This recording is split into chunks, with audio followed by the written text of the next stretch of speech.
Hello my dear students, and now you are watching my channel Everyday English Grammar and Composition.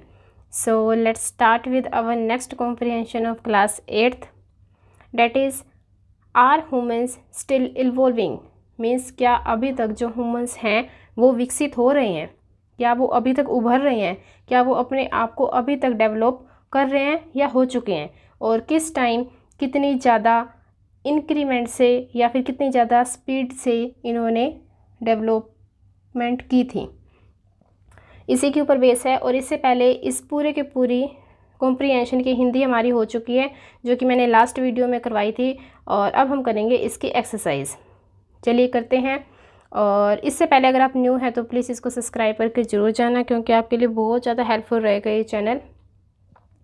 तो चलिए देखते हैं। इसके अंदर बोला गया है फर्स्ट में, व्हाट इज़ चार्ली, जो जिसने ये राइट किया है, जो बता रहे हैं इस पूरे के पूरे कॉम्प्रिहेंशन में चार्ली हैं, कि उनके व्यू क्या हैं और evolution as propounded in his book On the Origin of species.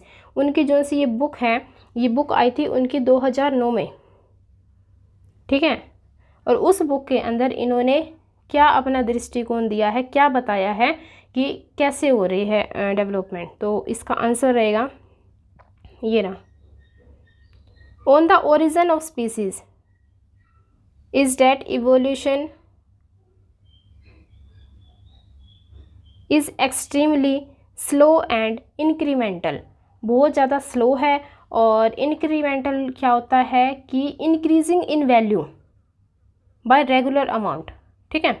तो इसका मीनिंग ये रह जाएगा। अगर आप पूरा करना चाहो पूरा कर सकते हो, और अगर एक लाइन में करना चाहो तो वो भी बेस्ट रहेगा। आप देख सकते हो इसके अंदर, ठीक है। तो अब हम करते हैं second. What does the paleontologist Stephen J Gould claim about human evolution. Means जो ये नेम बोला गया है उसके अकॉर्डिंग हमने बताना है, उनके अकॉर्डिंग कि जो सा विकास हो रहा है उन्होंने क्या दावा किया है, ठीक है। तो उन्होंने क्लेम किया है that there has not been any biological change in human in 40,000 and 50,000 year. मतलब कि उन्होंने ये दावा किया कि 40,000 और 50,000 साल से कोई भी इतना ज़्यादा चेंज नहीं हो रहा है। एंड दिस क्लेम जो उन्होंने दावा किया है suggest that evolution in human is imperceptibly slow और has perhaps all together stop. मतलब कि उन्होंने दावा किया है या तो क्या हो गई है, स्लो हो गई है, या फिर स्टॉप ही हो गई है। और इम्प्रेसिबिलिटी का मतलब होता है अरक्षित रूप, मतलब कि अननोटिसेबल वे, जिसका कोई नोटिस वैल्यूएबल वे नहीं दिखाई दे रहा, हमको रास्ता दिखाई नहीं दे रहा। इस तरह से अगर आप फर्स्ट लाइन कर लोगे तो भी सही रहेगा, ज़्यादा बड़ा करना है तो आपकी मर्जी है। अब हम करेंगे इसका थर्ड क्वेश्चन। थर्ड में क्या दिया हुआ है, how has humankind manage to survive. मतलब कि जितने भी मनुष्य हैं उन्होंने कैसे मैनेज किया है, सर्वाइव किया है, एंड इवॉल्व और ओवर द ईयर्स। मतलब कि इतने सालों से उन्होंने जीवित रहने का और अपना जीवन यापन चलाने का, आजीविका कमाने का, और अपने आप को बैलेंस करने का नेचर के साथ। तो उन्होंने ये इतना सारा मैनेज कैसे किया, क्योंकि आज हम अगर जन्म ले रहे हैं तो हर फैसिलिटी हमारे आंखों के सामने है, उस टाइम ऐसा नहीं हुआ करता था। तो उनके बारे में बताना है कि पहले जो इंसान थे उन्होंने ऐसे, फिर ऐसे, और फिर ऐसे, और लास्ट में एक इंसान बनने के दौरान कितनी सारी चीज़ों को और कैसे कैसे मैनेज किया है। क्योंकि उस टाइम स्लो हो रहा था सब कुछ, और इंसान भी कम थे, ठीक है, नॉलेज भी कम थी। और आज देखो इंसान की भी कमी नहीं है, नॉलेज की भी कमी नहीं है, टेक्नोलॉजी की भी कमी नहीं है। तो पहले जो 50,000 साल इन्होंने बोला है कि लग गए थे, 40 या 50,000 साल लग गए थे डेवलप होने में, अब वो इतनी स्पीड से हो रहा है कि अब कितना लगता है, सिर्फ 10,000 साल में ही वो चीज़ बन के तैयार हो रही है, ठीक है। तो वो फ़र्क पड़ता है, एक तो बिल्कुल स्टार्टिंग से स्टार्ट करना, और एक स्टार्ट किया हुआ ही हमें आगे बढ़ाना। तो इन दोनों चीज़ों में फ़र्क हो जाता है। और थर्ड का हम अब आंसर करेंगे। इसका दिया हुआ है there are two competing thesis. मतलब कि थ्योरी दो हैं यहाँ पर, और about how human has evolving and surviving their year. इसके अंदर दो चीज़ें बताई गई हैं कि कैसे मनुष्य ने अपने आप को मैनेज किया है। फर्स्ट है, the first of this suggest that human have been able to survive through an accelerative culture evolution. इसका मतलब होता है बहुत ही तेज़ी से उन्होंने कल्चर को पूरा इवोल्व किया है, with each generation inheriting the knowledge of evolving technology from the previous generation and in turn passing in on the next generation. ये बोला है कि जो पहले टाइम होता था वो आनुवांशिकता से, मतलब कि अपने दादे परदादे से सीखता था थोड़ा थोड़ा, तो जा कर के वो थोड़ा आगे बढ़ने लगा था। फिर उनके पास थोड़ी थोड़ी टेक्नोलॉजी भी आने लगी थी, अपनी प्रीवियस ईयर जनरेशन से सीखता था। और other theory hold that since culture define must of the human environment, it is the culture evolution that actually lead to adaptive evolution in human. और जो सी सेकंड थी वो अडोप्ट ही करती जा रही थी, मतलब कि जो दूसरे कर रहे हैं, या फिर आप भेड़ चाल लगा लो या फिर किया कराया ही मिल जाए, तो वो आगे बढ़ाने में आसानी हो जाती है। तो आप इसको अपने लैंग्वेज में भी लिख सकते हो, ये भी लिख सकते हो, इसको कट करके थोड़ा छोटा भी बना सकते हो, वो आपकी मर्जी है। ठीक है। फोर्थ अब हम करेंगे, इसमें दिया हुआ है व्हाट पार्ट, कौन सा पार्ट है हैज़ कल्चर प्लेड, मतलब कि जिस इन शेप ह्यूमन इवॉल्व। इसके अंदर कल्चर की बात की गई है, मतलब कि जो सा हमारी संस्कृति है उसने क्या रोल प्ले किया है एक शेप देने के लिए ह्यूमन को। जैसे पहले हमारी शेप ये बंदर वाली दिखाई गई है, ठीक है, उसके बाद थोड़ा सा ऐसे चलने लग गया है, और फिर ऐसे लास्ट में बन गया ह्यूमन। तो जो सा हमारा संस्कृति है उसने कितना रोल प्ले किया है हमको एक मनुष्य की शेप देने के लिए, इसके अंदर यही पूछा गया। तो इसका आंसर रह जाएगा ये, many evolutionary theories believe that the culture evolution has played a major role in the physical evolution of humans। तो मतलब कि बहुत बड़ा रोल इसने प्ले किया है बाय अडोप्टिंग, सारा का सारा अडोप्ट करने का, कॉन्टीन्यूसली चेंज आता गया, मतलब कि जैसे जैसे प्रकृति के अंदर घुलता मिलता गया, इन्वायरमेंटल को वो जज करने लग गया, ऐसे प्राप्त करनी है, इस चीज़ को ऐसे यूज़ करना है, तो वो जो सा चेंज था हमारे चारों ओर, तो वो इंश्योर करता गया, और बहुत सारे साल तो लगे लेकिन वो अच्छी तरह से डेवलप हो गया।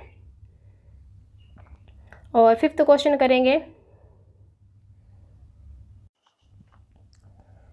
What are Cochran and Harpending observe about human evolution. इसके अंदर ये दो जनों के नाम दिए गए हैं, इनके अकॉर्डिंग जो सा ह्यूमंस ने विकास किया है उसके ऊपर इसने क्या टिप्पणियाँ दिया हैं, क्या अपना ऑब्जर्वेशन रखा है या क्या अपना आंकलन रखा है, वो हमने बताना कि इन दोनों के अकॉर्डिंग क्या है ग्रोथ ह्यूमन की। तो इन्होंने क्या बताया है, according to Cochran and Harpending observation human evolve has accelerated in the past 10,000 years. बहुत ज़्यादा इन्होंने तेज़ी दिखाई है पिछले 10,000 सालों में।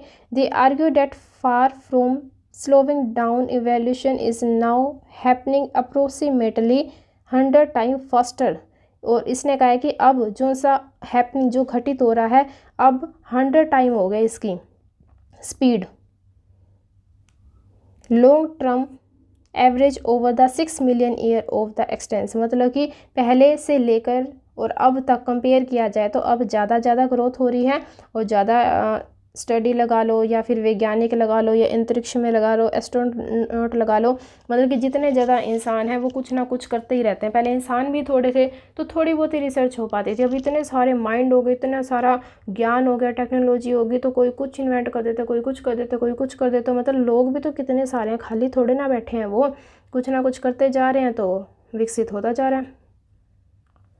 और लास्ट रहेगा, how many modern technology helped scientist understand evolution better, कि जो सी आधुनिक टेक्नोलॉजी है उसने कैसे हमारी साइंस को अंडरस्टैंड करने में या विकसित करने में कैसे रोल प्ले किया है।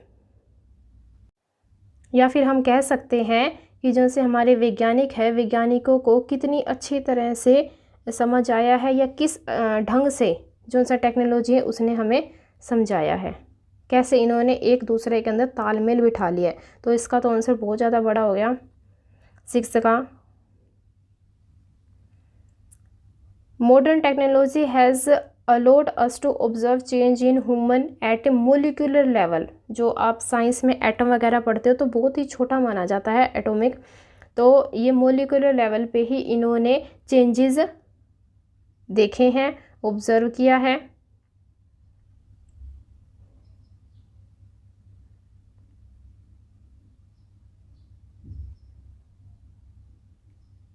बाकी आपको जितना अच्छा लगे कर लो, मुझे तो फर्स्ट लाइन ही लग रही है कि जितना छोटा होगा उतना ही बेटर रहेगा।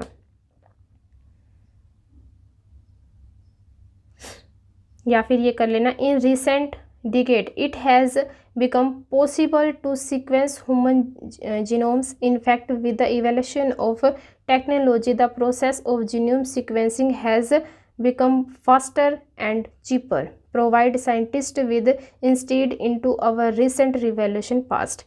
मतलब कि पास्ट के अकॉर्डिंग अब फास्ट हो रही है, सीक्वेंस में हो रही है और थोड़ी सी सस्ती भी हो रही है, और इसी वजह से चेंजेस हो रहे हैं। लास्ट इसने बोला है अब थिंक एंड आंसर, हमने खुद ने सोचना है और आंसर देना है। और बात किसकी कर रहा है? डेयरी फार्मिंग की, क्योंकि इसने बोला था इस कॉम्प्रिहेंशन में कि जो स्टार्टिंग के मनुष्य थे उसे जो सा डेयरी प्रोडक्ट है उसके अंदर जो शुगर इन्वॉल्व होती है दूध वाले में, तो लैक्टोज को ऑब्जर्व नहीं कर पाते थे मनुष्य, और बाद में धीरे धीरे इन्होंने बहुत सारी रिसर्च वगैरह करी तो आज दूध से बनने वाली हर एक चीज़ को मनुष्य पचा लेता है, खा लेता है, और मानता भी है कि इसके अंदर बहुत सारे न्यूट्रिशेंट होते हैं, बहुत सारे पोषक तत्व पाए जाते हैं, तो हमें खाना भी चाहिए। इसी के ऊपर हमने सोचना है कि ये दूध वगैरह हमारी लाइफ में कैसे एक अच्छा रोल प्ले करता है।